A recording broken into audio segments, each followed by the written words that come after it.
Hey everyone, I'm Megyn Kelly. Welcome to the Megyn Kelly Show and happy Friday. The Prince and Princess of Wales, William and Kate, are in America, so all eyes are on them for their big moment, right? Not exactly. Thanks to William's brother Harry and his wife Meghan Markle dropping a trailer. They had to do it right now for their upcoming Netflix show. They had to wait until William and Kate got into America to drop their Netflix trailer because you know how it's like you have the two kids and everyone's paying attention to the one kid because he's doing something cute or something fun. And after a little while, the other kid gets annoyed. And the other kid does something to get attention. Maybe they hurt the first kid, they throw a tantrum of some sort, but that's what's happening here. This is the Sussex tantrum. Look at us. Look at us. We live here. Why are you looking at them? They live over there. Look at me. Look at me. That should be the real title of Megyn's podcast. Maybe version 2, after Archetypes is over, which I think, thankfully, mercifully, it is. We'll get just look at me. All right, we're going to go in depth on the royals with my pal Dan Wootton. He's host of GB News' Dan Wootton Tonight, as well as a Daily Mail columnist. Did you know that traditional bed sheets can harbor more bacteria than a toilet seat? Oh my gosh. It can lead to acne, allergies, and stuffy noses. This is a nightmare. Miracle Brand is your solution. All right, they've got you. They offer a whole line of self-cleaning, eco-friendly bedding, including sheets, pillowcases, and comforters that prevent 99% of bacteria and that require 3 times less laundering. Miracle Brand sheets are thermoregulating and designed to keep you at the perfect temperature all night long, so you'll get better sleep every night. They are infused with natural silver that prevents 99.9% of bacterial growth. Miracle sheets are the perfect gift for your spouse, friends, or family. Maybe somebody's suffering from these issues, they don't know why. Who does not want better sleep and luxurious feeling bed sheets that don't cause allergies and runny noses? And since these come with 3 free towels, which are super, super soft, I love mine, you will get 2 gifts in one.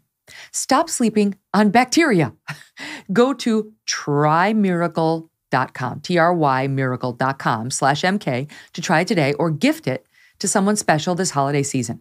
Save over 40% and be sure to use our promo code MK at checkout to save even more and get 3 free towels. And Miracle is so confident in their product, they have backed it with a 30-day money-back guarantee. Upgrade your sleep with Miracle Brand. Go to trymiracle.com/MK. Use the code MK to claim your free 3-piece towel set. Save over 40% off. Trymiracle.com/MK. Dan, what do you think of my proposal for the new name? I think it would fit the content, Megyn. Put it that way. So yes, her podcast, thank God, is ending. I know you and I have had to do it for, professional purposes, but what sane person would have chosen to listen to this thing? We'll get to that in one second, but let's start with the Netflix docu-series, which I think is going to be 6 episodes long, and they chose to wait until the moment William and Kate were here to drop the trailer. For those of you who haven't seen it, it's only a minute long. Here it is. Why did you want to make this documentary?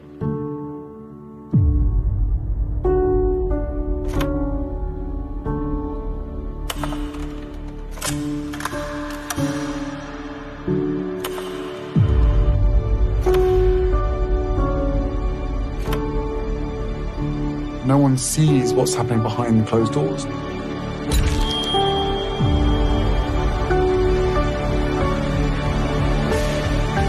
I had to do everything I could to protect my family.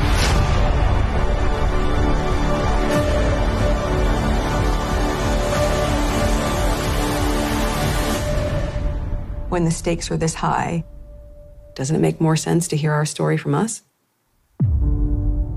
Oh, my Lord. The whole thing is just pictures of them. They clearly have had a photographer following them around from the beginning of their relationship. It's absurd. It's absurd, the pictures of them in their most intimate moments. Don't you do that, Dan? Don't you just have a third party there to photograph all your most intimate, loving, sad, happy moments in the privacy of your own kitchen? What do you make of this move to drop it now and the messages that we are to glean from it? My goodness, Megyn, I actually don't know where start? I have so much to say. I think the first thing is, let's respond directly to Megyn. She says, when the stakes are this high, wouldn't it be better to hear the story from us? Actually, no. And I'll explain why. You have been proven to bring out a tissue of lies anytime it suits you about the royal family. There were over 20 in the Oprah Winfrey interview alone. There were more in the court case. There were more in the book by your odd little cheerleader bloke, Omid Scobie. You are a proven liar. So no, I don't want to hear a story where the stakes are so high from you. And I know exactly what you mean by that, Megyn. What you mean is that the stakes are so high because you want to bring down the royal family. You want to destroy the British monarchy, an institution which, look, Megyn, I hold my hands up. It has its faults. Of course it does. But it is a very popular system here in the UK. It is overwhelmingly supported by the citizens of Britain. And we want to give the new king, who is still grieving, his mother, Queen Elizabeth the Great, as I refer to her, we want to give him a chance. So we don't want this pathetic little Netflix series full of your lies, which is clearly going to claim that Britain is some sort of racist hellhole, which it's provably not, which is clearly going to claim that the royal family is structurally and institutionally racist, which again, I believe it is not, to try and damage your own flesh and blood. Well, shame on you. So actually, no, I don't want to hear the story from you. I would actually love to hear the story, Megyn, from the King, from Queen Camilla, and from William and Kate. But guess what? They can't speak out. And they can't speak out because of the constitutional monarchy system, which makes it incredibly difficult for them to engage in this sort of tat for tat. So the worst thing is that Harry and Meghan know they basically have a free ride to say what the hell they want against four individuals who do not have the same freedom of speech as they do. That's exactly right. They know that their hands are tied, and these two sitting out in Montecito can sling whatever mud they decide to invent, and they're just required to take it over there on the other side of the pond. The trailer seems like it's going to take aim at William and Kate, but in particular, Kate. A lot of her friends have pointed out, according to the press, they seem to find the one photo of Kate Middleton in which she's not smiling. I mean, every single photo of her, she's got a big smile. She uses it generously. She doesn't have the resting bitch face as so many of us do. She's always smiling and waving, and she seems like a pretty friendly person.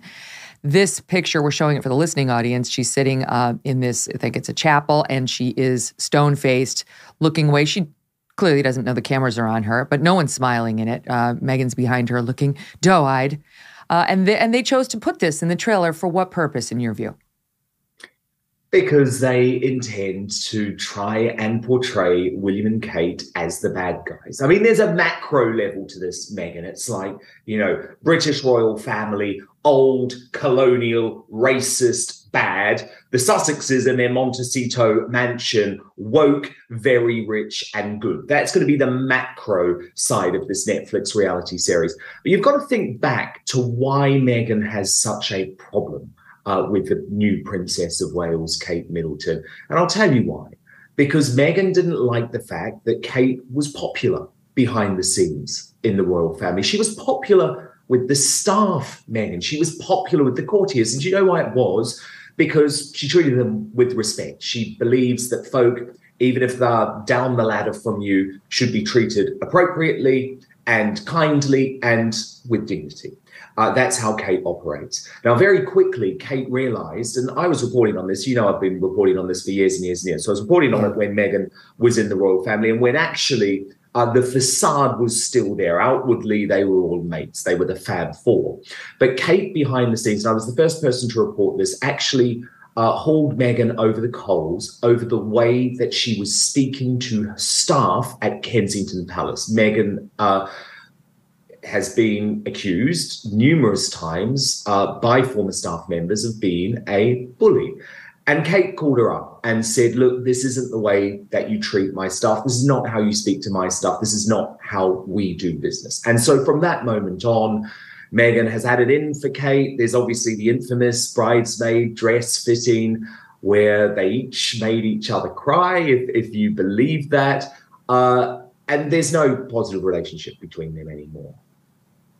So now, rather than taking the high road and doing something that would shock the world by maybe paying tribute to them, saying something kind about them, and just taking issue with maybe royal life and how oppressive it could be, it looks like, we haven't seen it, but it looks like they're going to trash them. And there are other indicators that they're going to trash them, including the timing of this release, the Netflix series at all.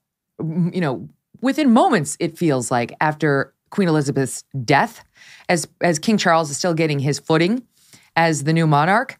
And on top of that, just as Will and Kate come to America and Meghan's stenographer, or he likes to call himself a journalist, Omid Scobie, he decides to actually give it up and sort of say why they did this trailer when they did. He tweets out, "If tomorrow is Prince William's Super Bowl, here's your halftime show," and releases, includes a link to the Netflix series, to the trailer. So they're not even trying to hide that they're trying to poke William and Kate.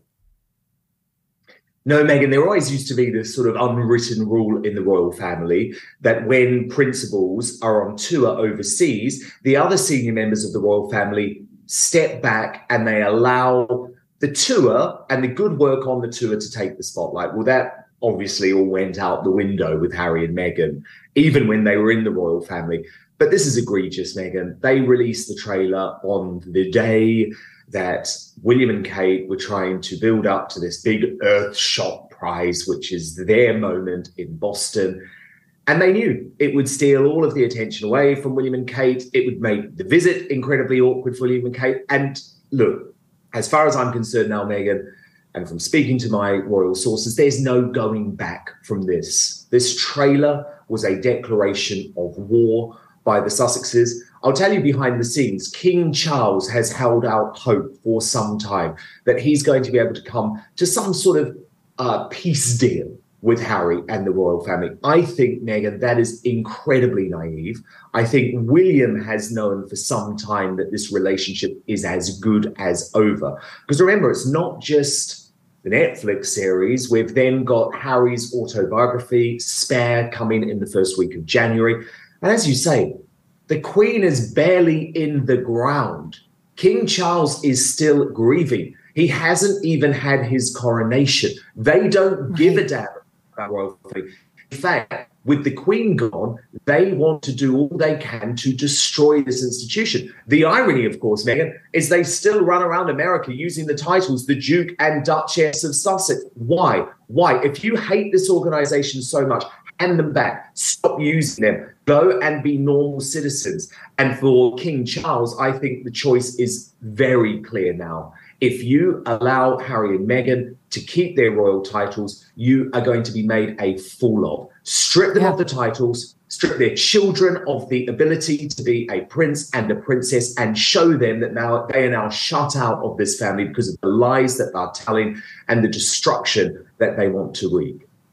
What would be the timing of that, Dan? Is there risk to King Charles if he does that after the trailer, after the actual series drops, so it looks, like a tit for tat? Isn't he supposed to be above that kind of thing, getting bothered by a silly Netflix documentary? So if you were advising the royal family, what would you advise about timing on stripping of titles? Yeah, he's been holding this as almost like a little threat. If you're too nasty to me in the book, the titles could go. But again, I think he has been incredibly naive. I think his advisors have been incredibly naive. Harry and Meghan, I've described Montecito this week as ground zero of the plot to bring down the monarchy. This isn't just about a book now. This isn't just about a Netflix series. This is about a long-running operation to try and paint the royal family as a racist institution. And we know in these woke times, Megyn, that could have serious consequences, especially for the way that the British royal family is viewed overseas. So they want to cause ultimate damage. I think the royal family have to become far more aggressive now in how they deal with Harry and Meghan, how they deal with their lives. When the Queen was alive, she was old school and she was calm and she was understated. And of course, that's why she took a couple of days after the Oprah Winfrey interview and released that very famous statement that we'll never forget, where she said, recollections may vary in regards to the interview. Translation, the big fat liars. But the Queen is gone now, and William and Charles are much more modern media operators. They've got to get with the program here and actually understand that Harry and Meghan are out to destroy the institution that they have dedicated their lives to. And I think what's most revolting about it for me is this is about undermining the life's work of Queen Elizabeth II. We always hear Harry and Meghan talk about how much respect they had for the late Queen Meghan, like hell they did. I mean, they've even used an image of Meghan doing her best to look sad at the funeral in the trailer for the Netflix documentary. They have used that period of grief as a marketing opportunity. Just think for a moment how wrong that is. Well, you raise a good point, because the Queen was able to dismiss them with a three-word line in a way that King Charles cannot and Prince William cannot. It's a new day, and the public doesn't have the same adoration for them that they did for Queen Elizabeth. So the institution was Queen Elizabeth in the eyes of the public. And so, yes, they loved it and they loved her and they would be deferential to her and they wouldn't really agree with a critic of hers. But it's a new day. And if these guys don't learn how to street fight, because the Sussexes are clearly ready for a street fight and itching for one, they're going to lose. Like, they're going to have to get a little vicious or they're going to lose this PR battle. And that means the end of the monarchy. I mean, it's a pretty lengthy, robust institution. And I'm sure they'd hate to see it go down because of some upset wokesters out in Montecito. Indeed. And look, I think already we have seen that Harry and Meghan are winning this PR war at the moment because they are sophisticated. They've got massive Hollywood companies behind them, Spotify and Netflix. They have the money and they have the freedom too. Of course, that's what I think is so unfair about this. King Charles, I mean, imagine the situation. You lose your mother, all of a sudden you're into the biggest job in your life, in your mid-70s. He's got a lot going on, but he's actually got to tackle this problem because deep down in his heart, he loves Harry. And he's always thought, my own son isn't going to try and destroy my reign as king. But he's wrong, Meghan. He's wrong. That's exactly what Harry is trying to do. And whether he's doing it because of the malign influence of his wife, Meghan, who we know has already destroyed her own family, the Markles, I think, knowing the Markles very well, incredibly unfairly, but we know they have this in them. So it doesn't really matter what the motivation is, if it's Meghan's fault, if it's being driven by Harry. The point is, King Charles, you've got to understand your son no longer has your best intentions in mind at all. And I think at the moment that they accept that, the moment that actually the royal family can start a proper fight back. They would do well to put themselves through the torture that we've had to and listen to some of these podcasts she's doing, because there's a line at the very end of the most recent one in which she yet again telegraphs a warning to them, similar as she's been doing in some of the print pieces she's given interviews to in saying, you know, I'm silent for now, but I might not stay silent. She says in the latest one, this is what I wanted to leave you with. This is the last line of her last podcast. This is what I want to leave you with. It's from a couplet within a piece of writing by a Greek poet. And he says, what didn't you do to bury me? But you forgot that I was a seed. Okay. Hello, King Charles. It's they need to pay attention. An out threat. It is an out and out threat. And as you say, she made a virtually identical threat in the Cut magazine interview. Remember, that was when the Queen was on her deathbed. She didn't care about the stress that it caused the Queen, whose health was suffering seriously. So that's the thing. At the end of the day, Megyn, this is the next 6 months is the most risky period for the royal family, because I do believe, in my soul of souls, I do believe that at the end of the day, the public in Britain have already seen through Harry and Meghan. And I think in time, the American public and internationally, people will see through them too. But this is their moment of maximum power where they have an opportunity, at least, to cause potentially terminal damage to the royal family. In the TV series, in the book, in a series of interviews that they have planned, at a time when King Charles is weak, is grieving, is not conscious of the job he's trying to do because he's preparing for his coronation, which is going to be a huge event, which usually monarchs are able to spend a great deal of time focusing on. But in this case, he can't, because there is a threat that comes very seriously from Harry and Meghan. I will say, however, though, at the end of the day, Meghan, I do believe that this couple are not going to be beloved in the way that Queen Elizabeth II was, and Prince Philip, or Princess Diana, or William and Kate. I really think that in the end, the public are going to consider them much more like the Duke of Windsor, who abdicated from the throne because of his love for the American divorcee Wallis Simpson. Because I think fundamentally, British people at least respect members of the royal family who are not out for the betterment of themselves and who are focused on a life of duty. So I think in the long run, Harry and Meghan will not be supported by the public. Well, in a way, we've seen the difference. Is risky. That we've seen the difference between that approach on each side this week. So William and Kate come to America to promote this Earthshot charity that he's pushing. You get like just over $1 million, 5 people do, if they're working in profound ways on climate change. And everybody cares about climate change. It's, we have political fights over it, but very few people are left disagreeing that it exists and is a problem that we'd like to help reverse. It's just a question of how and how aggressively and all that. So they come over here to sort of promote that. And in my view, Dan, and I don't follow the royals as closely as you do, but I keep an eye on them. These two do not seek a lot of attention. They're not running around constantly coming in front of the cameras in America and trying to get on TV and trying to, do charitable events that are also beneficial to them and the royal family, like a little bit here and there. But to me, it doesn't seem like they seek the spotlight that much. They go to a ribbon cutting, they go to a homeless shelter, they do the things that the royals do over there. So now they've done it. Now they haven't been over here together in years. They do it, and what are these other two? Like I said, the toddlers have to raise their own hands, like back to us, back to us. So it's got to feel like a thumb in the eye to William and Kate. Then you look at what the Sussexes are doing in their own messaging. That trailer, I'm sorry, but it reminded me of, forgive the imagery, Chrissy Teigen had what she said was a miscarriage, later admitted was an abortion.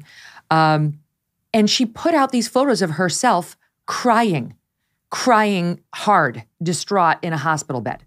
Okay, I'm sorry, Dan, but I have never taken a photo of myself crying and certainly never released it to the public saying, please feel sorry for me. I don't understand that mentality. And that is what they've done in this trailer. As I count, I think there are at least 2 shots of Megyn crying. Here's one face in her hands, bent over, distraught, with some sort of royal blanket in the background. They've clearly had a photographer. Here she is again, with his head back, like throwing his head back in despair, and her touching her face, clearing tears. Who does this? They want people to feel sorry for them, which is the most unattractive piece of this couple. I completely agree. And you're right to point out this is the first royal tour for William and Kate in 8 years to America. So this was meant to be a big deal, and they will be devastated that Harry and Meghan have chosen to hijack it in the way that they have. But in terms of the trailer itself, I mean, this series is going to be a tale of victimhood. And sadly, Megyn, in the woke media, we know that you can make lots of money these days for being a victim, especially if your victimhood is in some way connected to identity politics. I'm the same age as Megyn. I find it so terrible that she's chosen to go down this path, because we grew up in the 80s and the 90s where we were told that we should live a colorblind life and we should do anything but look at everyone's immutable characteristics and try and be victims. But Megyn has realized there's actually a career in being a victim. Obviously, it's bizarre when you're trying to be a victim when you are two of the most privileged, the richest people in the world. They are connected. They have everything that they want. And so that's why, at the end of the day, when it comes to Meghan, she has to focus on race, because it is race which is the one unquestionable area. And she knows it is the weak spot for the British royal family, which, let's be honest, is a white family. Britain is a majority white country. The royal family is white. So that is why Meghan knows that race is where she has to go down the path of in this series, because it is that's her card. She's ready to play it. Before we move on from Kate, I wanted to point out, my producers pulled the event at which they grabbed a screen grab from, this Commonwealth Day of Service in 2019, making Kate look angry. They used that. We actually went back and looked at it. If you look at images from that same event, there's one of Kate greeting Meghan that very day, and she is holding her. She's hugging her hello, clearly giving her a warm embrace. And you can see Meghan's face smiling in the photo, and Kate's leaning in to give her a nice greeting. Weird, Dan, how that didn't make it into the trailer. Only the shots that will make it look like, oh, poor me, everyone's mean, got in there. Yeah, this is when they were still playing Friends, Meghan. It was actually the year after, at the same service, when I had just broken the story of Megxit, where you could cut the tension with a knife, because by that point it had all exploded into the open. But look, I don't think these two couples ever really got on, if I'm honest. But at this point, you're right. They were still trying. They were still keeping up appearances, you might say, in public. So it was very telling that in the trailer they want to portray Kate as some sort of evil, nasty figure, the bad guy, if you like. But if you're trying to portray Kate Middleton as the bad guy, I think you've got an uphill struggle. Well, she certainly doesn't have Meghan Markle's difficult history of trying to make it in the royals world as a commoner. Oh, wait, yes, she does have exactly that history, Kate Middleton. And she did just fine because she understood not to make it about herself. But to hear Meghan Markle talk about it now. She didn't want to be a victim. And you're completely right. She had just as much difficult publicity. Remember, it took a long time for William to propose to Kate. After what had happened with his parents, he didn't want to rush into anything. At one point, they even took a break from each other. They broke up. And the press, the British press, described Kate as Weighty Katie, and that became her nickname. But Kate knew she had to play the long game, and in the end, it worked out. Yeah, so this is how Meghan Markle describes her experience, okay? Again, going back to the final episode of her podcast. Again, she and Harry reportedly got $50 million from Spotify for this drivel, and another $100 million from Netflix for this 6-part docuseries. I mean, it's like incredible. What are they going to do when they run out of things to talk about themselves? That the only people who are tuning in is because of their connection to the royals. They want to hear royal dirt. When they actually have to start talking about real things are going to get canceled left and right, like her stupid series Pearl, about a little woke girl who nobody wanted to hear anything about. So here's Meghan on her final podcast for now on her experience in doing this woke podcast that lectures us all in terms of the language we need to use and how we need to be thinking about and portraying women in film and modern day life. Listen. At times it's been funny, eye-opening, and sometimes uncomfortable. And in that, especially in the discomfort, it made me think of the alchemy process, which is this process in which a really dense, hard piece of material or metal can just be churned and put under so much pressure that you can't begin to imagine how it's going to survive, what's going to come out of that. But when it comes out at the other side, it's gold. Actual gold. I'm just looking for my sip bucket. Seriously. It is mumbo jumbo, Meghan. And actually, I've been following the Spotify charts very closely, both in the US and the UK. And Archetypes has plummeted. I mean, this is not a Joe Rogan style podcast that has a loyal base of listeners. This is a podcast that, had folk like you and me tuning in for curiosity's sake at the beginning and then realize this is a piece of woke rubbish and switching off forevermore. So I think Spotify will be thinking, I wonder if we've got return on our investment, because they didn't really get any revelations about the royal family that Harry and Meghan have saved for Netflix and for Harry's book. And remember, at the end of the day, this all comes down to money, Meghan, Harry and Meghan, and fair enough. They want to be financially independent. They never want to have to run to daddy again, because daddy did bankroll them for many, many years, including all of their time in the royal family when they wanted to move into a new palace and renovate it with beautiful Soho house furniture. Daddy paid for all of that. So they don't want to do that anymore. But what that means is they have a very short window of earnings potential. This is why they're throwing out all of the red meat and all of the grenades now, because they are realistic about the fact that, as you say, once they have dished all of their royal dirt, their value in the market goes down. Yeah, then what? They've made the 100 from Netflix, 50 from Spotify. His book, what's that? Another 25 million? Yes. So we're talking $200 million almost in the course of a year, all based on their experience as royals. I mean, really, Harry, she's done nothing. She married him, all based on his royal experience. And once you've exploited that, I don't know how many books can you do? I mean, how many times can you spill the dirt, the tea on your family? Maybe repeatedly. Maybe that's what he wants to be now, just somebody who keeps ripping on his own family forevermore and banking on it or cashing in on it. There is a scandal within the royal family related to race right now. I'm going to pause the show, take a quick break, and pick it up there because Dan's been doing some interesting reporting on the background of the woman who now says she was the victim of an alleged racist working within the royal family. Stand by. That's next. I have to tell you about Kamakото knives. These knives are made with high-quality Japanese steel using traditional techniques. Each knife is individually inspected and comes with a lifetime guarantee. They come in a beautiful, heavy-duty ash wood box, and that makes sure that the knife is stored safely. It also makes Kamakото a great gift because of the wooden box the knives are presented in.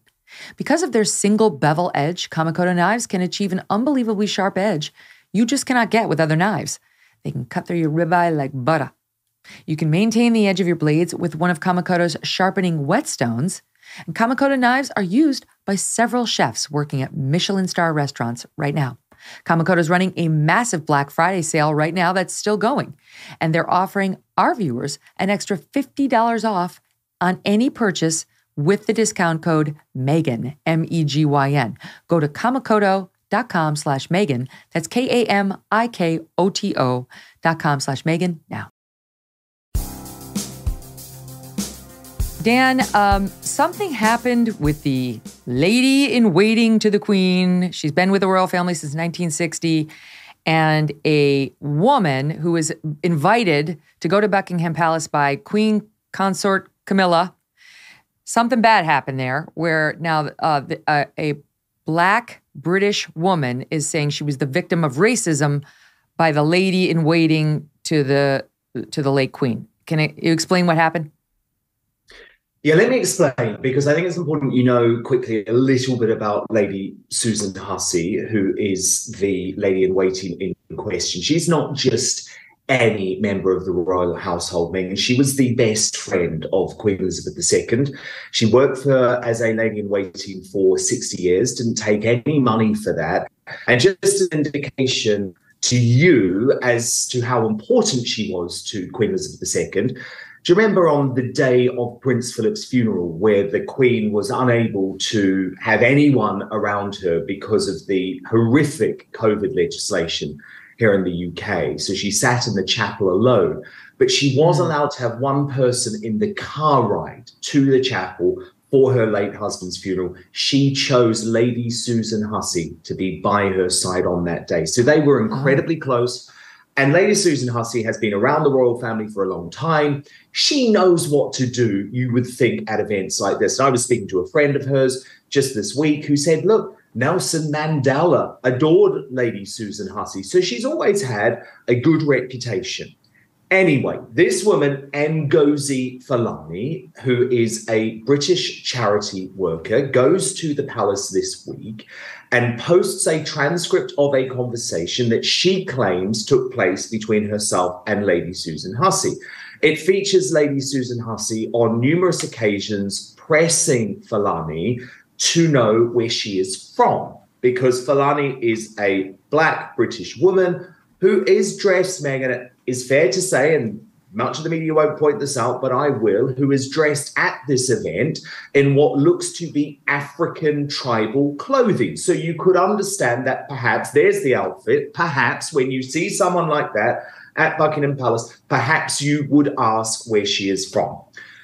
But literally within hours of this tweet being posted, the royal PR machine has thrown 83-year-old Lady Susan Hussey under the bus, forced her to resign, issued a groveling apology on her behalf, and almost accepted as fact that this conversation that took place was indeed racist.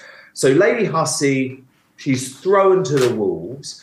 And this woman, yes, Ngozi Fulani, then launches a huge media campaign going on the BBC and Sly News, as I call them, and CNN and outlets all around the world saying, this is proof that the royal family is racist. I was subject to abuse, she said, at Buckingham Palace. And the media has just lapped this up, Megyn, because on the whole, the media, including in the UK, is anti-monarchy and very woke. But here's the thing. I discovered that Ngozi Fulani has actually been one of these Sussex Squad members, an extremist supporter of Harry and Meghan for some time. So in March 2021, this is following the Oprah Winfrey interview, Fulani had posted on Twitter, "Our charity supports Black women domestic violence survivors. I can't stay silent about this. I admire Meghan for speaking out. According to clear definition, it seems Meghan is a survivor of domestic violence from her in-laws." And she adds, "P.S. I'm glad hypocrite Piers left ITV," in reference to his row, Piers Morgan's row with Meghan. Now, let's just take a moment to realize that is Ngozi Fulani suggesting that King Charles and Camilla subjected Meghan to domestic violence. So she's made that claim. She still accepts Camilla's invitation to go to the palace. She goes and has a conversation with Camilla at the palace, and she just so happens to be subjected to racist abuse. Now, look, I wasn't there for the conversation between Lady Hussey and Fulani. It may have been inappropriate, Megyn. I think of my grandparents' generation. They're the greatest generation. These are the folk who lived through World War II. Sometimes, Megyn, they're not used to this woke orthodoxy now that pervades our culture. Sometimes they make some insensitive comments, you might say, to minorities. Mm-hmm. But Lady Hussey, she a racist, really, for asking for where someone is from? A question that royals have been asking various folk for decades? Or did Fulani have an ulterior motive as a Meghan and Harry Sussex Squad extremist to go to this Buckingham Palace event and to find an example of racism? Perhaps it's not one or the other. Perhaps maybe it's somewhere in between. But at the very least, I don't think that we should just be accepting this woman's claim that she was abused at Buckingham Palace as fact, given that she also claims that Charles and Camilla domestically abused Meghan, which is oh my gosh, true. Dan, they have worse screeners at Buckingham Palace than they do at Mar-a-Lago. I mean, you got to do a little Google searching before you invite people into your home. But Megyn, can I just say on this? This is the problem with the royal family trying to go woke. I mean, this charity that she runs is a Black Lives Matter funded charity. And this is where the royal family is so desperate to be. They're so scared of being accused of racism. They're leaning in to some of these extremists, and look at what it's resulted in. Well, and I think it's interesting that this woman who claims that she's been the victim of racism has obviously lied already. She's been caught in at least one lie. I saw this on your show where she said publicly that she had never tweeted about Megyn. We can play that so the audience can hear it themselves. She apparently didn't realize, we can see your tweets. They're not private. Here she is, at a minimum, misstating, others might say an outright lie. Here it is. I think you've previously tweeted about Megyn, the treatment of Megyn. Are you feeling that this actually makes you think that some of what Megyn said about the way she was treated must have been bang on? I have never tweeted about Megyn. I have not joined that conversation, and I won't do that now because, as I said, the focus needs to be on what happened within Buckingham Palace a couple of days ago. Okay, so not only did she do the tweet that you talked about, accusing her in-laws of domestically abusing Megyn, but this is also from your reporting, May 7th, 2022, she tweeted out, Harry and Meghan won't be allowed on the balcony. This is, I think, for the Platinum Jubilee. They're in a completely different category to Andrew. He's linked to sexual crimes. Harry married and had children with a black woman. An all exclusively white balcony. The only black people banned. Racism in all caps. Honestly, these people are idiots for inviting this person to the Buckingham Palace. So I have difficulty conjuring up too much sympathy for them. Like, what did you think was going to happen? Did you think she was your fan? Did you think she wasn't going to stab you in the back?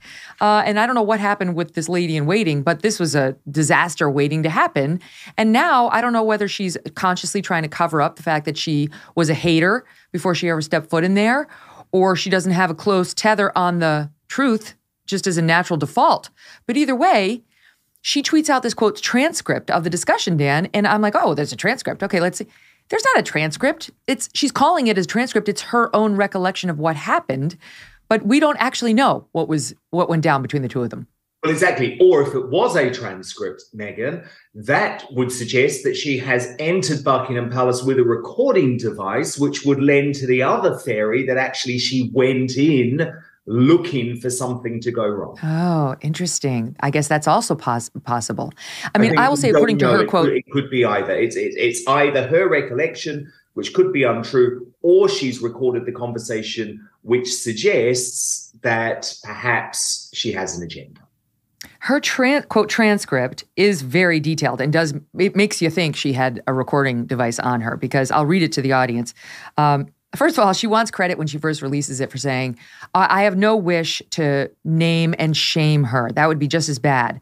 We prefer that this be handled kindly. But her little transcript has the initials Lady S.H. So it's like, take a rocket scientist. Like, and then one line for Queen C. Oh, whoever. Anyway, okay, so the transcript is just kind of bizarre. She has Lady S.H. saying, where are you from? Me. Sista space. S.H. No, where do you come from? Me. We're based in Hackney. S.H. No, what part of Africa are you from? And by the way, Dan, just for context, as I understand it, this is an event at which they were talking about the global problem of abuse that women suffer. So it might actually make some sense for her to be trying to determine what part of this global problem this woman is speaking to, right? Like, I can understand actually wanting to know where you're coming from and whose domestic issues are you telling us about. Like, I have no idea what was in this woman's head, but I do want to at least point that out. No, where do you come from? We're based in Hackney. No, what part of Africa are you from? I don't know. They didn't leave any records. S.H. Well, you must know where you're from. I spent time in France. Where are you from? Me. Here, UK. S.H. No, but what nationality are you? Me. I'm born here and I'm British. S.H. No, but where do you really come from? Where do your people come from? Me. My people? Lady, what is this? S.H. Oh, I can see that I am going to have a challenge getting you to say where you're from. When did you first come here? I mean, this is definitely cringy. And me. Lady, I'm a British national. My parents came here in the 50s when S.H. Oh, I knew we'd get there in the end. You're Caribbean. I don't know how did she glean Caribbean from my parents came here in the 50s, but okay. Me. No, lady. I am of African heritage, Caribbean descent, and British nationality. That appears to be the end of it. So the whole thing is just, I have no idea what this woman's motives were, but it seems like she's genuinely trying to figure out where this woman is from. And it could not be because, oh my God, you're black and you're here. It could just be because, hey, we're trying to figure out where all the various representatives who are here speaking on behalf of this issue, what connection, what part of the world do you have a connection to? I have no idea, because this woman, like the rest of the royal family, doesn't speak. Indeed. And look, completely, it's if we believe that transcript is correct, it was an uncomfortable conversation. No one is trying to deny that. I think where there is a real issue is the fact that immediately the royal family, Prince William, Prince Charles, and I have to remind you, Megyn, Prince William, this is his godmother. So this is not only his grandmother's best friend, it is his own godmother. He immediately throws her under the bus and says racism isn't acceptable. Our Prime Minister, Rishi Sunak, who is, of course, of Asian origin, last night speaks out and says racism isn't acceptable. And my issue is that that is immediately assuming that Lady Hussey was racist for having this conversation. I think it was an uncomfortable conversation. Clearly, there was some sort of personality clash going on there. And Lady Hussey should have realized, hang on a moment, I'm just going to walk away from this. This isn't going to lead to anywhere good. But I will stress again, she's an 83-year-old woman from another generation who was used to serving the late Queen Elizabeth II, who was the opposite of racist and who would never have prescribed the idea of having a racist in her inner circle. I mean, the Queen's life work was connected to the Commonwealth and improving the lot of folk in Africa and folk in the Caribbean and folk in the Pacific region. It's just so unfortunate, I think, that an incident like this happens. Yeah, a bad conversation, maybe something that's a little bit embarrassing, maybe something, Megyn, that even could have warranted a personal apology. But that's not what we've got here. We've got cancellation and humiliation of an 83-year-old woman on a global scale for what was an uncomfortable and maybe slightly inappropriate conversation. To me, and this is my personal opinion, and many others may differ, but to me, I didn't see any evidence there that Lady Hussey is a racist, and I certainly didn't see any evidence that she subjected Fulani to abuse at Buckingham Palace, which is what she is now claiming. It's like, after 60 years of service, just toss this octogenarian out with a no thank you. I mean, it's just, it feels mean. It feels cruel, as opposed to she's been spoken to. She understands what she would like the opportunity to apologize directly, which they've said, but this woman's not granting it. Yeah, and I think, Megyn, for me, this sums up the real problem that William and Charles have. Because if they try and out-woke Harry and Meghan, they are going to fail. The Queen knew that she didn't have to dive into every social media controversy or tabloid storm. There was a time and a place to get involved. And I personally feel that William and Charles are going down a very dangerous path here. The moment that the mainstream media jump on a story and claim racism, within hours, they've committed a woman who has committed 60 years of service and is William's godmother to purgatory. And I personally think they have to understand this is going to happen a lot now. There are a lot of people who are on the side of Harry and Meghan who are looking to try and prove that the royal family is racist. I mean, we saw it in Boston with Kate and William the other night, where they had to sit by and watch this local Boston official lecture them about colonialism and about the need for reparations. So personally, I think the royal family have to take a step back and not dive in to every woke scandal, because otherwose, I just think it's a slippery slope. Slippery slope. It's not a winnable war. The whole point of the other side is to destroy you. It's just to destroy you. Before we go, meantime, you've got Harry. Harry, as far as I know, the only current member of the royal family to ever don a swastika, being honored as an anti-racist at the R.F. Kennedy Human Rights Annual Ripple of Hope Award Gala. It happens next week. You cannot make this up. It's being hosted by Alec Baldwin, who this year killed a woman on the set of his movie. He's going to honor them. You have to laugh. It's so bizarre. You have to laugh. To correct me if I'm wrong, but Harry not only wore a Nazi uniform for Halloween when he was younger, but also was openly accused of making racist statements about his service mates over there in Afghanistan, a Pakistani member of his troop or his squad. I don't know how it's referred to in Great Britain. But I mean, Now this guy, what? Because he married Meghan? Now he gets an anti-racist award from the Kennedys? I know. I mean, Harry is literally the only senior member of the royal family who has had to apologize twice for racist incidents. The Nazi uniform and the use of the P word. I don't even use that word. It is so offensive in the UK. It's really the equivalent of the N word. He used it. He was caught on video using it. He is now winning an anti-racism award. And you can understand Meghan, and obviously we have no proof of this and we have had no way to know. There is no way to know, but you can understand why there is at the very least from folk close to William and Kate, a suspicion about, oh, why has this Fulani story exploded this week? Mm-hmm. It's very helpful for Meghan and for Harry, because even if they don't mention this incident on stage, and there are fears that they may do so, but even if they don't, you know that everyone else is giving a nudge, nudge, wink, wink, and saying, oh, that racist royal family, that terrible Lady Hussey, she just proved it, didn't she? So the timing, Meghan, is very convenient. It's on, for sure. It is on. And the royal family's got the seed that they planted to deal with now.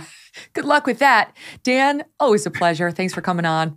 Oh, my goodness. It's been so great to be here, Megyn. Thank you. I love Dan. The brilliant Dan Wootton, everybody. Check him out on GB News. And when we come back, we are staying international with two brilliant young women who I am really looking forward to talking to. They have more to say on this Lady Susan Hussey story. And on the Dutch farmers. One of our guests is from the Netherlands and is living this firsthand. So we'll get into all of it in just a couple seconds. Don't go away.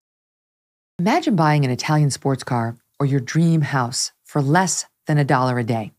Well, now you can own an X chair. And that is the office chair that I personally use, not to mention Abby.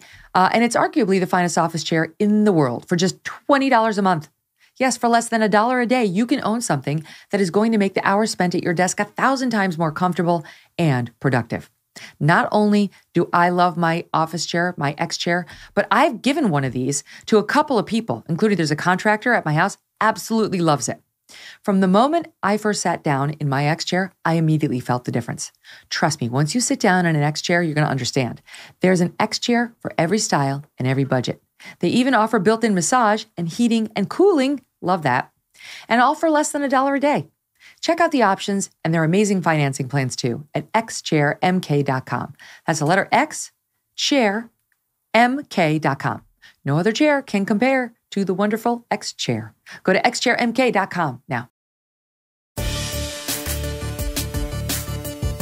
Ye West, formerly known as Kanye West, is back to being banned on Twitter. And for, you could really argue, good reason.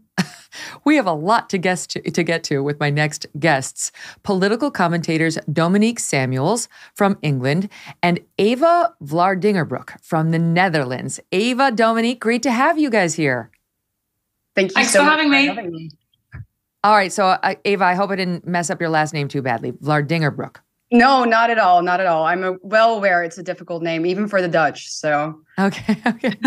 Well, this is so perfect because I think, Dominique, you were recently in the Netherlands, and Eva, you live there. And I was just there this time last week. I was there, and I was on a Dutch farm. So we'll get to that in one second. But we've got to start where I left it off with my first guest, Dan Wootton, and this racism row inside Buckingham Palace with this woman who was very clearly an activist who hated the royal family, but somehow got an invitation to go into the palace. Hello, screeners. Hello. You can find a lot of women who care about domestic violence who don't come in hating everyone she's about to meet. This is just dumb. This is just bad PR. Okay, so they bring her in, and her name is Ngozi Fulani. And originally, she says she had this racism row where this lady in waiting kept pressing her on, where do you come from? Where do your people come from? My people, lady? What is this? When did you first come over here? And she's British, so she's taking offense at this grilling by the lady. Then the next day, she comes out and she tweets. The first day she tweeted, I have mixed feelings about how it went at Buckingham Palace. And she sort of says, this woman approached me. This is what the conversation was. And she releases the quote transcript. The next day she tweets out, it is not our wish to reveal the person involved, though she's already identified her as Lady SH. It is the system that needs to be revised. Yes, the person was offensive, but it serves no purpose to name and shame her. It would make us just as bad. We prefer that this be handled kindly. Well, since then, that was November 30th, this woman has spent, she's on a media tour, a bonanza of media, telling everyone who will listen how racist this woman was, how much abuse, it was prolonged racism. I felt very unwelcome. I felt attacked. And that whole, it serves no purpose to name and shame thing, that's gone out the window once she realized that there were television cameras who wanted to talk to her about it. So I'll start with you on it, Dominique. What do you make of the whole dust-up? I think it's really driven by an agenda. And of course, the left-wing press are just completely jumping all over it. And I think that agenda is obviously one that supports Harry and Meghan's stories of racism, from the royal family within the palace. For me, again, it's this idea that just because someone says they've been a victim of racism, we should just immediately believe it and not question it. And of course, when you actually delve deeper into the story, it's not as clear-cut as it may seem. People assume, it's an 80-year-old woman. She must have been racist. She must have not wanted Ngozi there. But, when you make an outward effort, you make a concerted effort to look like you come from a different country. We can see clearly her cultural hair, her cultural dress. Her ancestry is clearly very important to her, and she's put that on display. How can you then not expect someone to ask you where you're from? That would suggest that perhaps you're not as proud of your ancestry or heritage as you claim, or that you're there with an agenda, looking for a problem and looking to cause trouble. And I feel like it's a bit of both. With a lot of ethnic minorities, whether purposely or not, because looking at the quote-unquote transcripts that she posted, it seemed that she was being deliberately obtuse. The lady was asking where she was from. I've been asked countless times, not just by white people, actually very little by white people, but from other ethnic minorities. For example, when I'm in a taxi and the taxi driver who's from, say, Pakistan, for example, asks me where I'm really from, I don't get offended. I don't get my back up. I don't start tweeting about it. I'll just simply say, do you mean ethnicity? State my ethnicity, which is Jamaican and English. We have a lovely old conversation and move on. No one needed to be offended. Yes. But she was clearly looking to be offended. Thank you. That is so exactly right. That's and all the woke are. It's like you're on quicksand when you're talking to a woke person. Everything you say around every corner is going to be judged through this unforgiving lens. I will say this, even my friend Konstantin Kisin, he tweeted out a very funny tweet. It's got him in a kerchief with a tie underneath. And he writes, "From now on, I'm going to walk around dressed like this and he is Russian, by the way, Ukrainian. And he's Russian and he's married to a Ukrainian. And change my name to Vladimir Vladimirovich Vladimirovich." Sorry, butchered that. "And if you ask me where I'm really from, I'm going to report you for a hate crime." He's got a point. It's not, the lady may have been genuinely curious based on how her guest was presenting herself and what they were there for, which was a global look at domestic violence against women.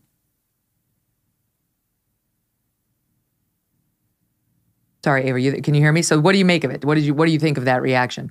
I'm sorry, I lost you for a second. Yeah, no, I totally agree. I totally agree with Dominic here also. I think this is this is so disingenuous.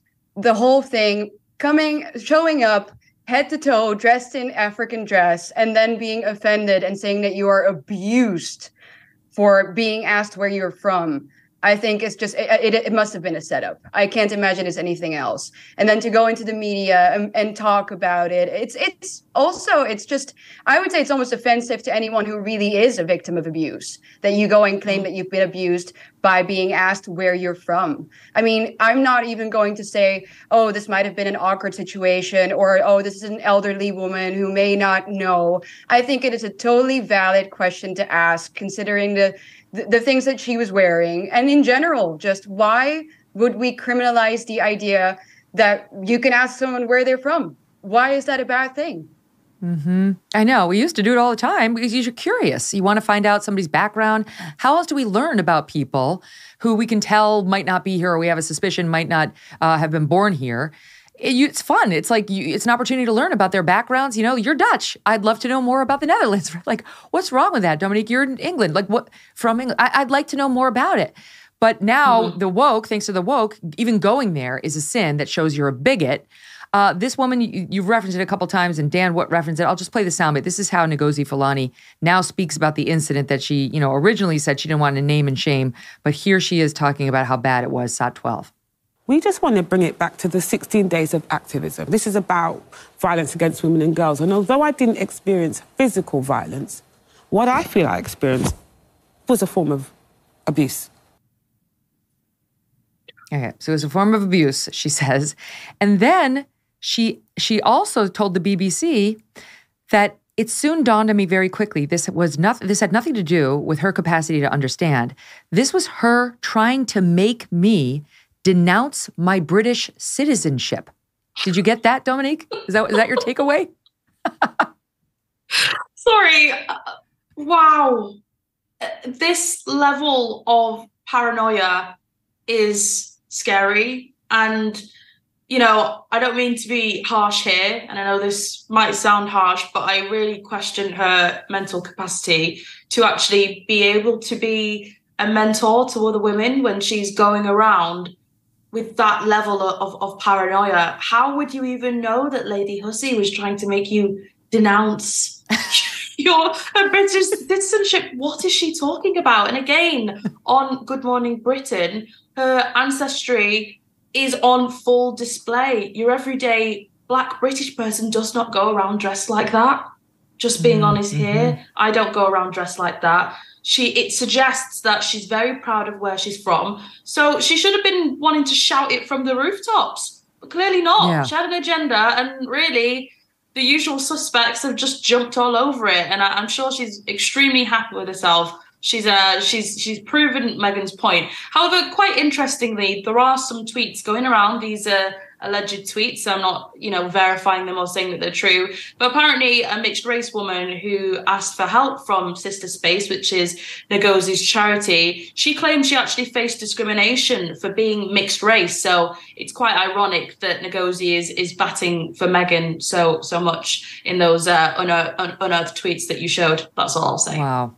And honestly, just to boot an 83-year-old woman who with, 60 years of loyal service to the royal family, which she did apparently for free, according to Dan, just to boot her out for one unfortunate conversation where she may have, just not understood where the lines are drawn in modern day conversation. It does telegraph something about where the royal family's going, and I'm not sure it's something good. And I was saying to Dan, Eva, that in the meantime, we've got Harry and Meghan being honored with an anti-racist award by the Kennedys. They're going to honor them on Tuesday at an event at which Alec Baldwin is going to host. I mean, like Harvey Weinstein wasn't available. I don't like who. Oh wait, no, he's not. You can't. No. The left, there's nothing you can do to get truly canceled on the left. They will resurrect you. They will give an anti-racism award to a guy who literally dressed like a Nazi for Halloween. It's no problem. Oh, the list of left-wing idiocracies is just endless. And that's what this is, right? It's all clown world. I mean, this 83-year-old woman, really anyone who genuinely looks at what just happened here would, think it's not a horrible crime to ask someone where they're from. Harry now being a spokesperson for anti-racism. Why? Because he married a woman who is mixed race? Is that it? None of this makes sense. But that's, I guess, what is normal nowadays. Everything that is not normal is normal, and the other way around. It's an upside down world, and that's the world that we live in, sadly. But meanwhile, these same, wokesters will tell us that no, a white person who marries a black person, it absolutely can still be a racist, and probably is actually. And even having a mixed race child or adopting a black child, if you're white, you're racist too. That's colonialism. Remember, we heard even Kendi say that about Amy Coney Barrett, our Supreme Court justice. Like with everybody else, especially people on the right, loving black people, giving birth to a black baby. No, none of that gives you a pass. But if you're on the left side, right, if you're Harry, all your past racism can be excused because you married Meghan Markle and you're willing to show up to their stupid event. Right. But then that shows you again that this is just neo-Marxism, right? It's a hierarchy of victimization. So if you're white, you're the perpetrator anyway. That's basically what this comes down to. And when we're talking about racist remarks, I don't think there is one single news article in the Dutch press where my blonde hair and blue eyes are not mentioned and then brought into relation to my political views. So when you look like me, then it's fine, right? But the other way around, it's obviously you could never even mention it. So it shows you once again, these people have an agenda. It's a disingenuous agenda. It has nothing to do with anti-racism. It is a deeply racist agenda, but it just goes one way. That's all this is. Okay, now speaking of isms, not racism in this case, but anti-Semitism, it was on full display yesterday. I couldn't believe, I don't know if you watched the Kanye live stream on, or Ye live stream on Alex Jones. I can honestly say it's the first time I ever sat down and watched like a full episode of Alex Jones. I did interview him, so I watched a lot of clips of Alex, but I'd never seen Alex Jones's like full live stream. It was insane. I was texting my producers like, if you're not watching this, you really should tune in. There's no chance we're not going to be covering this tomorrow. It was bonkers, absolutely bonkers. For those of you who missed it, here's just a little sample of what Ye, who I should tell the watching audience, people who watch this on YouTube, he's got a black mask over his face. Looks like kind of a ski mask, like a fashionista's ski mask, kind of like Kim Kardashian wore when she wore Balenciaga to the Met Gala a couple years ago.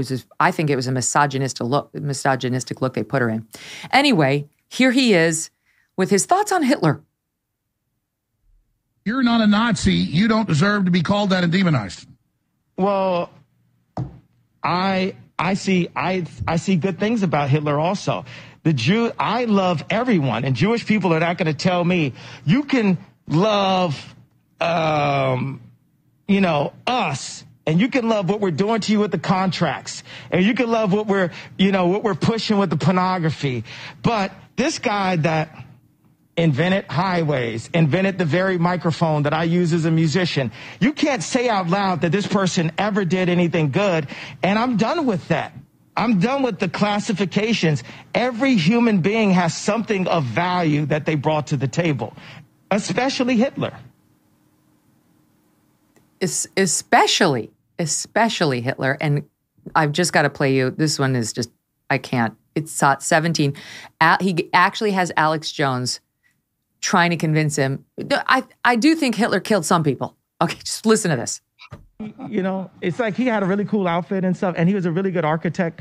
And so you're in love with the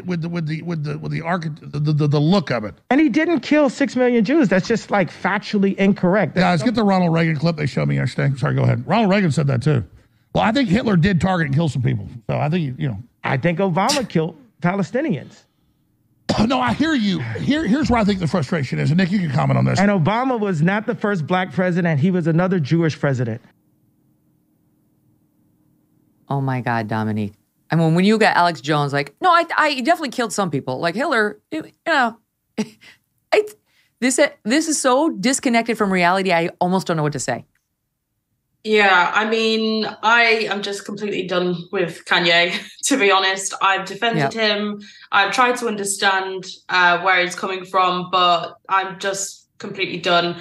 To be fair, there were reports with Adidas employees when he was working, obviously doing Yeezy with Adidas, that he was praising Hitler and making those sorts of comments to staff there. I didn't believe it because I didn't think that his message of love, of God, of Jesus, railing against Hollywood and them sexualizing his children, I didn't think the two aligned.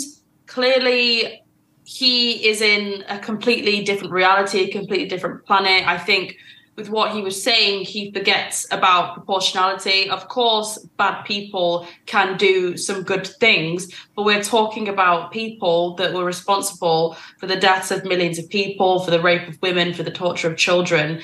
And there is no way that you can defend that level of evil. And for Kanye to talk so much about God and Jesus, at this point, I feel as though it's a cover for his own narcissism. I think he's extremely self-interested. And that was confounded by the fact that he was also defending Balenciaga, doing interviews, still wearing Balenciaga, whilst at the same time waxing lyrical about the sexualization of his children and the anti-God agenda in Hollywood. He doesn't make sense, and I've just completely washed my hands of him right now, if I'm being honest. It's so true. It's so true. And he wants to blame, not that we're going to get into each one of his claims, but he wants to blame Jewish people for the sexualization of his children, of his wife even, that the Kim's having sex with Pete Davidson by her fireplace, that the Jewish people, the Jewish media moguls, made her tweet that out. Meanwhile, if you want to know who sexualized Kim Kardashian, you should look at Kim Kardashian. You could look at her mother, Kris Jenner. And by the way, Kanye or Ye, you can look at yourself. You can look at yourself. Because I saw you tweet out when Kim Kardashian did that naked photo spread for whatever that magazine was we'd never heard of, and said, I broke the internet, with her enormous naked bottom all greased up and her boobs all greased up and with out of some champagne glass. And he tweeted it out with all night long. He had no problem with his wife being sexualized on the internet. That's her bread and butter. He was married to her for some 10 plus years. So please spare me, okay? And by the way, the kids, the only reason we know what the kids look like is because the parents have allowed it for all their lives, to the point where the kids are now trying to hold up signs in front of their faces as Kim drags them to another fashion event. I don't know whether they want to be on camera or not, but they are, thanks to the parents. Anyway, that's a separate issue. But Eva, the attempt to draw a moral equivalence between Adolf Hitler and Barack Obama shows you how far gone this guy is. Oh, it's absolutely insane. I mean, this is reality stranger than fiction, for sure. And it's disgusting, obviously, but it's such a disappointment that once again, we can never put our hope clearly in anyone coming from Hollywood in general or the pop industry or the entertainment industry. Right. Because I mean, when he did that interview with Tucker Carlson, there were some things that he was saying, for example, about abortion that I thought was, really profound coming from someone from that industry. And I was like, oh, this is great. And Dominique, I heard you say like, oh, we wanted to defend him, but this is obviously where you just draw the line. There's no coming back from this. Well, that's why, and I love Tucker. He's a good friend, but he should have included the anti-Semitic remarks in the interview, because that would have shown us, right? Like it's almost a red flag, right? It is, not almost, it is a red flag for the audience at home, hearing him say all these things that are like, sweet nothings to conservatives. But if he had put that stuff in there about because he made comments to Tucker too about that were anti-Semitic, it would have been a red flag. Like, whoa, wait a minute. Let's not, throw our arms around this guy. There's something deeply problematic going on here. But whatever. Kanye has exposed himself repeatedly on show after show after show. There was no suppressing it. There was no hiding it. There was no getting it under control. He clearly feels it very deeply. And you raised an interesting point about the Balenciaga thing. Dominique, what? So he did defend them. And meanwhile, this organization that's paid him, that's paid his wife, but they dumped him in the wake of his earlier anti-Semitic comments. He's defending them despite the fact that they're actually pushing child pornographic-like images in their latest ad campaign, for which now they apologize, but clearly they were the ones who approved it. Yeah, clearly they were the ones that approved it. Now, there's media reports about a $25 million lawsuit for the production company. I think it's called Group 6. But at the end of the day, there are extremely senior figures at Balenciaga that would have had to approve this campaign. And, you could perhaps deny culpability if it was just one incident, but there are several repeated ongoing references to child abuse, child torture, child pornographic material littered all throughout the campaign. Balenciaga's main stylist, she's called Lotta Vovoka. She locked her Instagram page, but if you just have a quick clickety-click on her Instagram page, you can find a host of disturbing, sick images, all featuring children, satanic ritual abuse, rituals, blood, teddy bears, which featured in the campaign. Bunny rabbits also featured in the campaign. She was also pictured with Kanye West, actually. So it's obvious where these ideas came from. So for them to just act like this was some, attempt to defame them or make them look bad by random photographers or production companies, I think is a complete fallacy. Gladly, though, nobody is letting them get away with this, although I am noticing in the press of nice stories aimed at making Kim Kardashian look like she hasn't completely sold her soul to Balenciaga.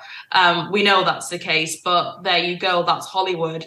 When it comes to false accusations of racism, they'll scream and shout, but when it comes to actual child pornographic material and references to child abuse, they'll turn a blind eye, and you'll have people, even like Kanye West, coming out and defending them and still wearing their clothes after the controversy has gone full blown and viral on social media. Yes, the lawsuit that Balenciaga has filed against the people who put together the one ad campaign, they're not denying that the one showing the little 4-year-old girls with the BDSM teddy bears and the cocktail glasses around them and all of the chains and collars and all that, they're not denying that they're responsible for that.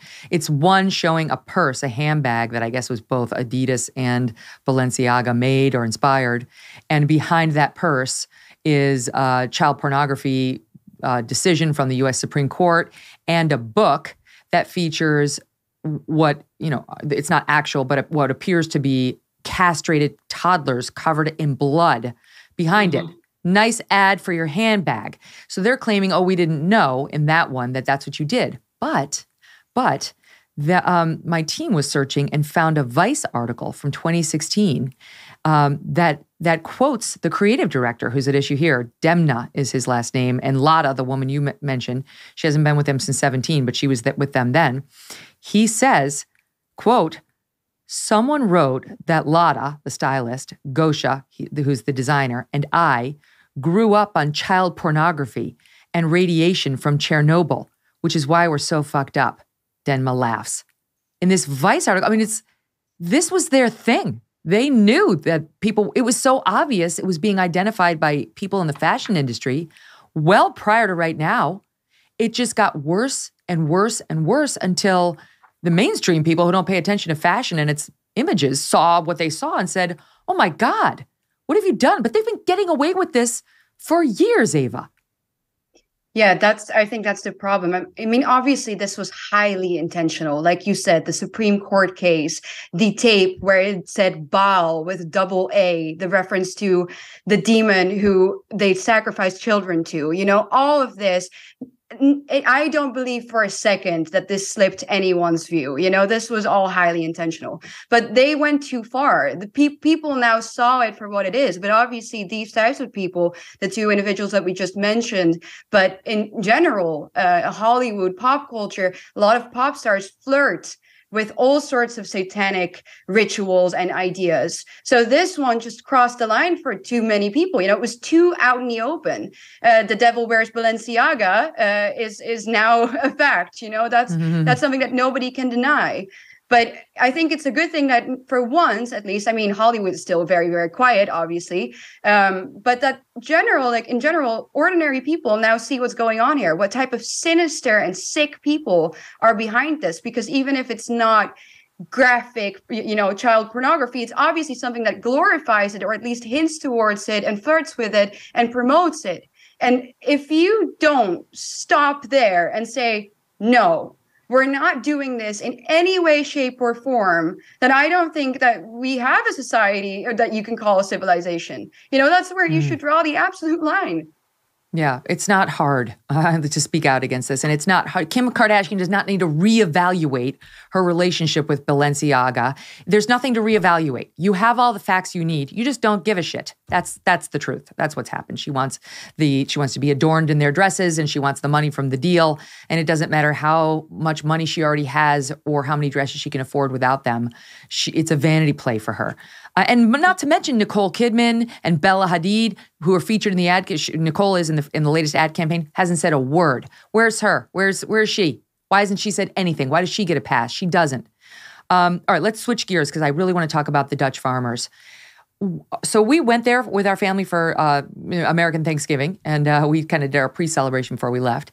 And I was totally delighted by the Netherlands. Holland was so beautiful. We were in Amsterdam. The people were absolutely warm, loving, kind. Everybody spoke English. So, by the way, to American tourists, if you're thinking about going there, it's very easy. Literally, everybody speaks English. And it's just totally charming. It's a city on canals, and it's romantic, and the food was great, and everything. But I was interested in the Dutch farmers, and we went intentionally to a Dutch farm. And our purpose in going was we made cheese and did sort of the touristy thing. Here's a picture of the farm we went to, and you'll see some there. I'm making my cheese. My kids were with me, my husband. We all made it. It was delicious.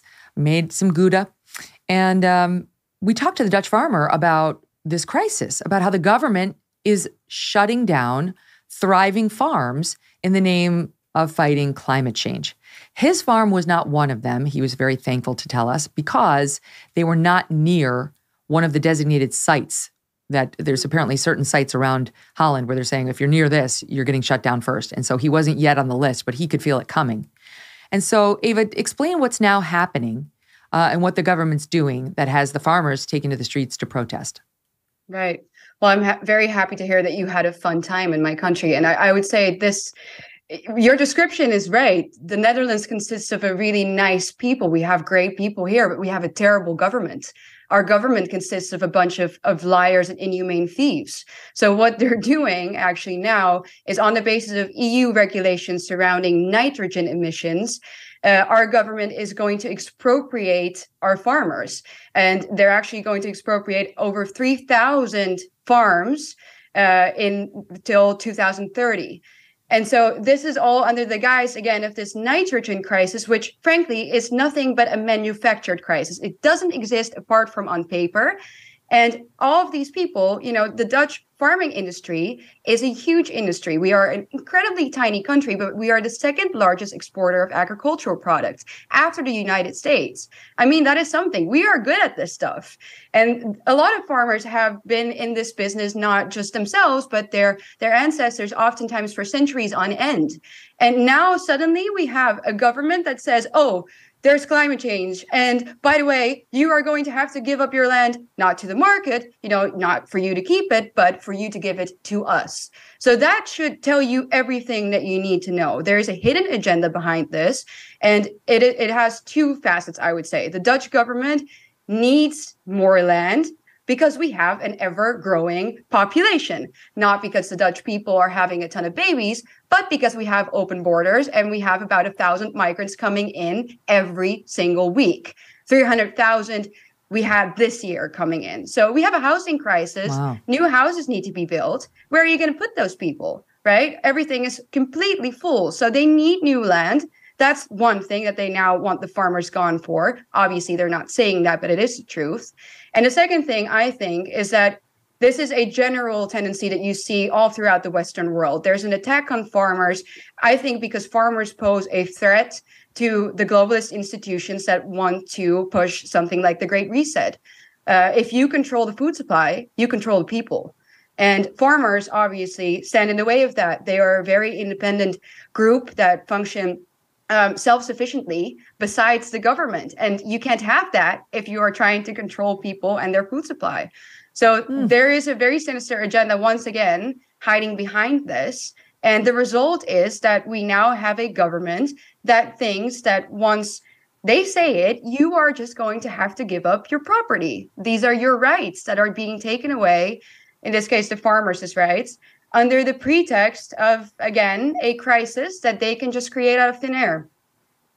The farmer that we spoke to said the farmers who are being targeted, you know, some 3,000 of them are being offered 120% the value of their land. And I don't know how they figure out the value, how they, you know, I'm going to guess that they're getting lowballed on that assessment. But how do they expect the farmers to live on an ongoing basis? You get a one-time payout. And then how do you continue paying your bills unless that's a massive number, like winning the lottery, that you can just retire on from now to the, you know, it could be decades that you're still around and alive and need to support yourself and your family. So how do they expect the farmers to live on? They don't give a rat's ass, excuse my French, but really our government doesn't care about the interests of its own people. It caters to a different agenda. It caters to the European Union. It caters to, obviously, in this case, not democratically unelected people. The people who are pushing this in those institutions, in the European Union, are people that nobody ever voted for. So whatever happens to those farmers is none of our government's concern, clearly. Otherwise, they wouldn't be doing this. They would be listening to the farmers, their pleas, and also to people in general who have stood up against this and all of the protests and the international outrage that it has caused. Clearly, this government does not play by the rules. They don't care about your rights. They don't care about you. They don't care if you starve. I almost feel like that is the goal if you see what they are doing in a time where there's already a lot of issues with the food supply, with the supply chain in general. Why on earth would you start attacking farmers in this time? Right. And literally, I mean, it's getting close to attacking. The farmers got out there and protested. And you know what it takes to make a farmer go out and protest? For the most part, they want nothing to do with this kind of public display. They tend to be more private people. They farm their land. They are in touch with nature and God in a way that a lot of people aren't. But they're upset and they're out there and the protests are being disbanded. They're not allowed, right? They've got to move on. They can't have their say. I don't know. It just kind of reminds me of when they cracked down on the truckers in Canada. It's like when you see truckers come out and look at this and try to make a point, or you see farmers come out and try to make a point. Can't they have their moment? Like let them say their piece, Eva. Yeah, well, no, even in the summer, they even shot at them, and they shot at a 16-year-old boy that was there at the protest, actually driving away from the protest scene. So, the whole concept, again, our government does not respect fundamental rights, does not respect property rights. They don't care about these farmers whatsoever. They just want the land. So none of the rules that used to be in place are valid anymore. Our government just does what it wants. And so this is not liberal democracy. They can say that, but if you're only allowed to protest when the government says it's all right, then you obviously don't have a right to protest. And that's exactly what's going on here.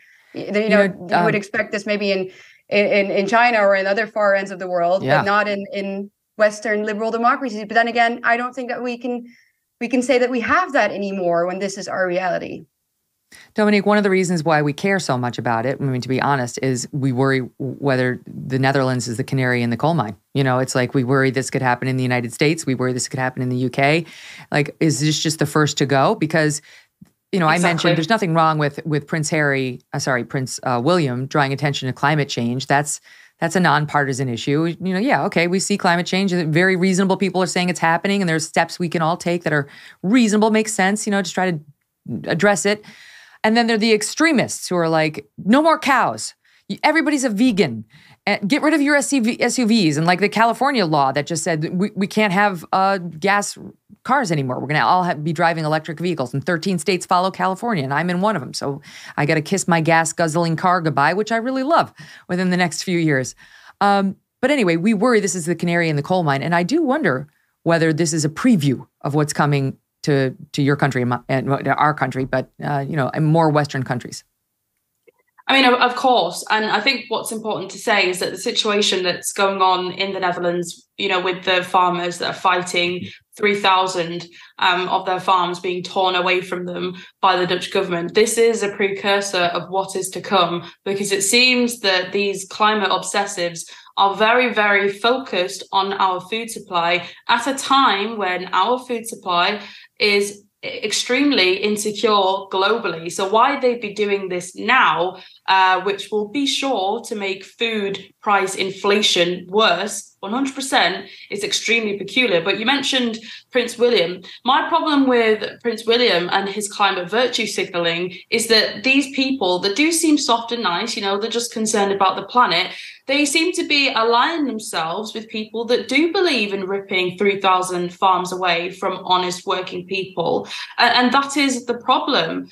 Climate change is being used, I believe, as a mirage to tear people's rights away. And it's wrong. They want to replace rolling hills, farms with, wind turbines and solar panels. They want to create some sort of dystopian hell, and people have every right to speak out about it. And I think that unless people start speaking out about this, it's going to be too late. Sort of the iron fist of tyranny is coming down hard, and it's coming down fast, and it's being done in the name of climate change. I think we are repeatedly using crises to be able to cover up for a real agenda, which is control. And like you said, every normal person, I think, can acknowledge that I think that the climate has changed as a result of human behaviour. But I do not subscribe to the idea for 1 second that we're in some sort of crisis that means we have to tear land and livelihood away from people. I think that very idea is dangerous. And I think organisations such as the European Union, which thank God the UK left, are perpetuating this dangerous idea and these dangerous authoritarian policies, and they need to be stopped. Eva, I mentioned to my audience last week or earlier this week that one of the great things about Holland is you go over there, it is a country that's underwater. Amsterdam is underwater. It's below sea level. And Michael Schellenberger has done a lot of work on this, saying it's not great. We don't, especially if you have oceanfront property, which I don't, but if you do, you don't really want the seawater to rise 2 feet. We understand this is bad, and this could cause a lot of life loss and food loss and so on. However, he's been saying there is a modern day example of how we can make that work, even in the worst case scenario, the Greta Thunberg extremist example. And all we need to do is look at the Dutch to see how they've done it. The engineers over there have figured out a way to live, notwithstanding the fact that they are underwater. Right. Yeah, there's this really fun saying. I don't know if you know it. It goes, God created the Dutch and the Dutch created the Netherlands, because we didn't just build amazing dikes to protect us from, being flooded, because we are below sea level in most places in the country, but we also created land from the sea. So yes, that's one of the things that we should be very proud of here in the Netherlands and our Dutch heritage. And I do agree with you. There are obviously technological answers to all of these questions. Same thing goes with the farmers. There are technological answers to lowering nitrogen emissions if you think that nitrogen emissions are a problem to begin with. But the thing is that the answer with our elites never lies in those things. They never allow those solutions to be presented. Same thing with the farmers now. The solution always lays in you giving up your rights, not them, but you.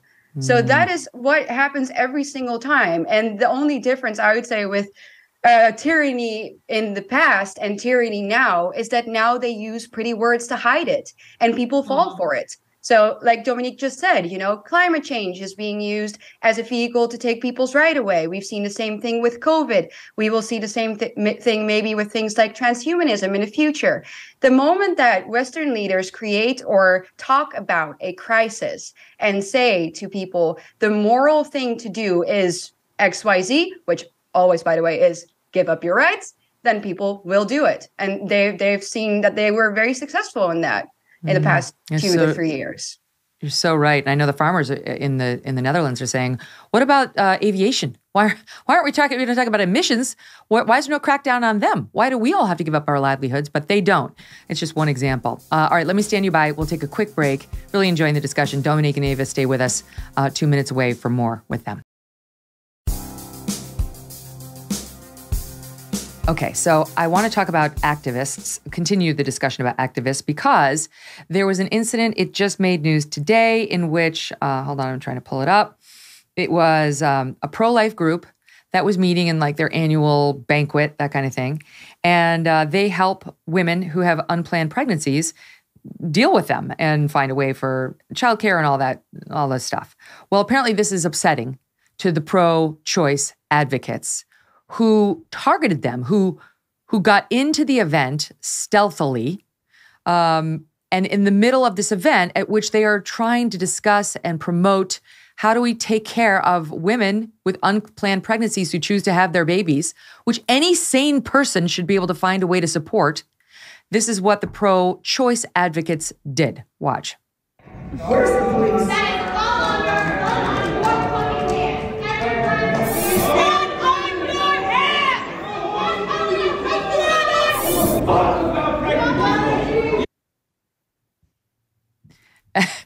you don't care about pregnant people. It's perfect. Even at the end, it's not pregnant women. The activists want you to know it's pregnant people. It's not, it's just whatever. Okay. So this goes on and on, right? Like the extremists trying to target. It's not even like, I can see if you show up at like an anti-choice event or like a pro-life march where you're really trying to change rights for women in different, yeah, fight, great, do it. These people are trying to help women who find themselves in the position and actually just choose to have the baby. That cannot be celebrated, has to be demonized and disrupted. What do you make of it, Dominique? Well, I think activists, if you can call them that, feel threatened. And I find it ironic that these people are called pro-choice because really it's just the choice that I agree with. And if you don't agree with that choice, which is to, you know, abort your child, then you're demonized and painted as some kind of monster. The top and bottom of it is these people aren't necessarily trying to change anyone's life choices, but they're just trying to let women know that it's okay. You know, you may not be ready for a baby. You may not feel as though you're in a space to be able to have a baby, but I'm here to tell you that you don't have to kill your child. You can have it and we can help you. You know, anyone with half a brain cell can understand that that is a good thing. Having a child is a good thing. Keeping a child is a good thing. And having support for that child is a good thing. And I think these sorts of people generally just feel threatened and maybe a bit guilty about their own life choices. And that's why they project them and their anger and their fear onto other people. That's all that I get from that.